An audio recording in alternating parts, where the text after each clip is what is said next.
అన్నయ్య, ఆ సత్యం కౌలు డబ్బులు ఇచ్చారు కదా, లెక్క కరెక్ట్గా ఉందా? కరెక్ట్గానే ఉందిరా. అరే సంబంధం వాళ్ళు ఏమన్నారా? ఏమంటారే, అందరూ అన్నట్టే వాళ్ళు అన్నారు. రై వాడింటే బాధపడతాడ్రా. ఇప్పుడు బాధపడేం సుఖమమ్మా. చిన్నప్పుడు చదువుకోరంటే వాడు చదువుకోలేదు. నన్ను చూడు, చక్కగా చదువుకొని ఉద్యోగం తెచ్చుకొని పెళ్లి చేసుకొని పెళ్ళాం పిల్లలతో ఎంత సుఖంగా ఉంటున్నానో. వాడు నా మాట ఇప్పుడు నిన్నాడా? మొండోడు. ఎప్పుడు చూసినా పొలం పని పొలం పని పొలం పని. చూడన్నా, నాన్నిచ్చిన ఎకరం పొలాన్ని 20 ఎకరాలు చేశాను. ఎందులో శ్రద్ధ ఉంటే అందులోనే రాణించాల. నేను అదే చేశాను. అందులో తప్పే ఉందన్నా. అన్నా, మొన్న రామయ్య గారి బిడ్డ పెళ్లికి వెళ్ళావు కదా, ఆడ భోజనాలు ఎట్లున్నాయి? పబ్బబ్బా బ్రహ్మాండంగా ఉన్నాయిరా. చికెన్ బిర్యానీ, మటన్ బిర్యానీ, పులిహోర, దద్దోజనం, 36 రకాల వంటలు. తినలేక సత్యం అనుకో. అమ్మా, ఇంటికి పార్సిల్ కూడా పంపించారే, అంత బ్రహ్మాండంగా ఉన్నాయిరా.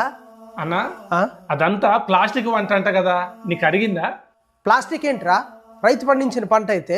ఏంటన్నా? రైతు పండించిన పంట. అమ్మా, అన్నయ్య ఏదో అంటున్నాడు ఏంటి? రైతు పండించిన పంట. చెవులు వినిపించట్లేదు. వదినమ్మా, వాళ్ళిద్దరు ఏదో అంటున్నారేంటి? రైతు పండించిన పంట అంటున్నారు.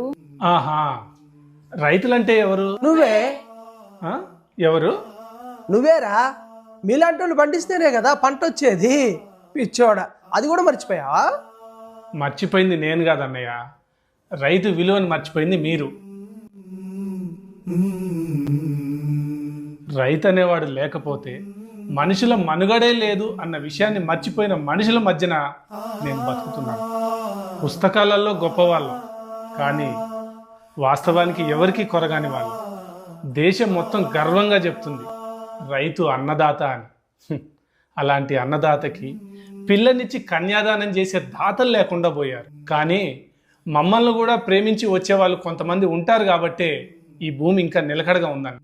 రేయనక పగలనక కష్టపడే మా మరిది గారి కంటే గొప్ప గొప్ప ఉద్యోగస్తులేం గొప్ప కాదండి మాకు.